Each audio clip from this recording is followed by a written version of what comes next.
Halo Malaysia, terima kasih kerana sudah menonton video ini.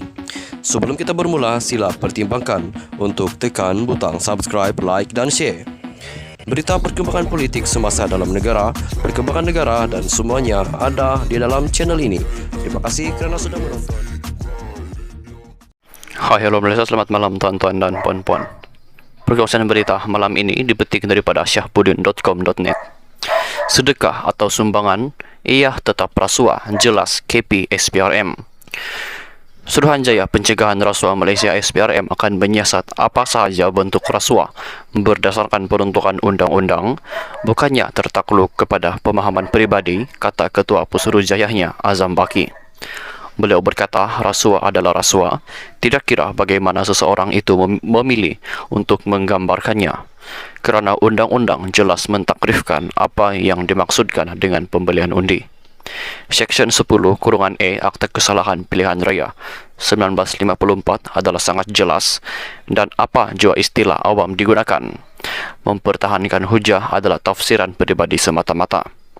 Sama ada ia sedekah atau sumbangan, undang-undang menganggapnya sebagai rasuah yang dibayar kepada pengundi, tidak kira sama ada pengundi memintanya atau tidak, katanya memetik laporan dusta. Seksyen 10(e) Akta berkenaan dengan perbuatan rasuah sebelum, semasa dan selepas pilihan raya dilakukan secara langsung atau tidak langsung oleh calon sendiri atau oleh wakil bagi pihaknya. Komen Azam itu susulan kenyataan Presiden PAS Abdul Hadi Awang baru-baru ini terhadapnya. Petition difailkan UMNO Terengganu bagi membatalkan keputusan PRU ke-15 di kawasan Parlimen di negeri pantai timur itu.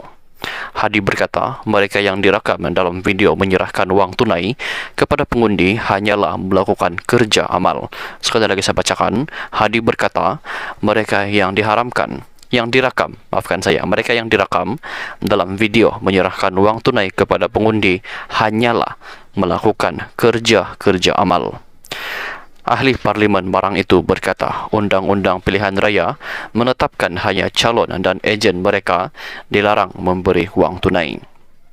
Komen beliau mengundang kritikan pelbagai pihak kerana Akta Kesalahan Pilihan Raya 1954 jelas melarang perbuatan terbabit.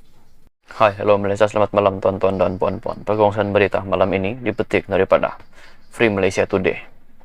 Sedekah atau sumbangan, rasuah tetap rasuah, kata Azam Baki. Suruhanjaya Pencegahan Rasuah Malaysia SPRM akan menyiasat apa sahaja bentuk rasuah berdasarkan peruntukan undang-undang, bukannya tertakluk kepada pemahaman peribadi, kata Ketua Pesuruhjayanya Azam Baki. Beliau berkata, rasuah adalah rasuah, tidak kira bagaimana seseorang itu memilih untuk menggambarkannya kerana undang-undang jelas mentakrifkan apa yang dimaksudkan dengan pembelian undi. Seksyen 10(e) Akta Kesalahan Pilihan Raya 1954 adalah sangat jelas dan apa jua istilah awam digunakan, mempertahankan hujah adalah tafsiran peribadi semata-mata. Sama ada ia sedekah atau sumbangan, undang-undang menganggapnya sebagai rasuah yang dibayar kepada pengundi, tidak kira sama ada pengundi memintanya atau tidak, katanya memetik laporan dusta. Seksyen 10(e) Akta berkenaan dengan perbuatan rasuah sebelum, semasa dan selepas pilihan raya dilakukan secara langsung atau tidak langsung oleh calon sendiri atau oleh wakil bagi pihaknya. Komen Azam Baki itu susulan kenyataan Presiden PAS Abdul Hadi Awang baru-baru ini terhadap petisi difailkan UMNO Terengganu bagi membatalkan keputusan PRU ke-15 di 3 kawasan parlimen di negeri pantai timur itu. Hadi berkata, mereka yang direkam dalam video menyerahkan wang tunai kepada pengundi hanyalah melakukan kerja amal. Ahli Parlimen Marang itu berkata, Undang-Undang Pilihan Raya menetapkan hanya calon dan ejen mereka dilarang memberi wang tunai. Komen beliau mengundang kritikan pelbagai pihak kerana Akta Kesalahan Pilihan Raya 1954 jelas melarang perbuatan terbabit. Hai halo Malaysia, selamat malam tuan-tuan dan puan-puan. Sambungan berita malam ini dipetik daripada Agenda Daily. PAS sudah lama amal sedekah. PAS Perak menyifatkan kenyataan UMNO yang menyamakan budaya sedekah dengan amalan rasuah sebagai kecelaruan yang boleh membahayakan negara. Pesuruhjayanya Razman Zakaria berkata, ini kerana budaya pemberian derma yang menjadi tuntutan agama telah dihidupkan oleh PAS sejak sekian lama. Katanya, sebagai contoh, PAS Perak kini sedang menggerakkan usaha membangunkan kompleks sendiri di atas tanah seluas 10 ekar hasil infak dan derma yang digerakkan melalui kutipan di kawasan-kawasan PAS.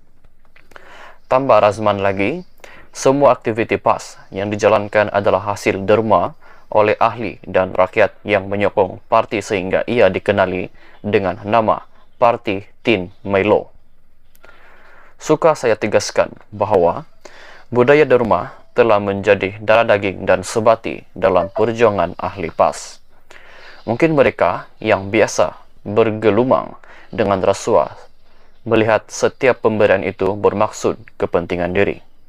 Bagi PAS dan ahlinya, setiap sumbangan derma bermatlamat akhirat dan rasuah adalah sesuatu yang keji di dalam Islam, katanya dalam satu kenyataan semalam. Sebelum ini, media melaporkan Presiden UMNO Datuk Seri Ahmad Zahid Hamidi menempelak kenyataan Presiden PAS Tan Sri Abdul Hadi Awang bahawa pemberian wang tunai sewaktu pilihan raya hanya ibarat sedekah kepada pengundi. Ahmad Zahid berkata, sebagai ulama, pemimpin PAS seharusnya mempunyai integriti dan tidak boleh menukar fatwa sesuka hati. Semalam, Perdana Menteri Datuk Seri Anwar Ibrahim menyifatkan fahaman sesetengah pihak yang menganggap sesuatu pemberian bagi meraih undi dalam pilihan raya sebagai sedekah adalah salah dan boleh merugikan negara serta masyarakat. Menurut ahli Parlimen Tambun itu lagi, perbuatan berkenaan sebenarnya adalah satu bentuk rasuah kepada pengundi. Sabtu lalu, Abdul Hadi Awang dilaporkan menyifatkan pemberian wang tunai sewaktu kempen pilihan raya tidak menyalahi peraturan kerana ia hanya sedekah kepada pengundi oleh orang awam. Kenyataan itu dibuat sebagai mengulas tindakan UMNO Terengganu yang memfailkan petisyen bagi kerusi Parlimen Marang, Parlimen Kuala Terengganu dan Parlimen Kemaman dengan alasan wujud rasuah kepada pengundi di ketiga-tiga kerusi terbabit ketika kempen pilihan raya umum ke-15, lapor Astro Awani. Pada pendapat anda, apakah komen anda, apakah respon anda mengenai dengan dua berita yang sudah saya kongsikan sebentar tadi? Sila tinggalkan semua pendapat anda, semua komen anda di ruangan komen di bawah. Kita jumpa lagi di video yang seterusnya. Bye-bye.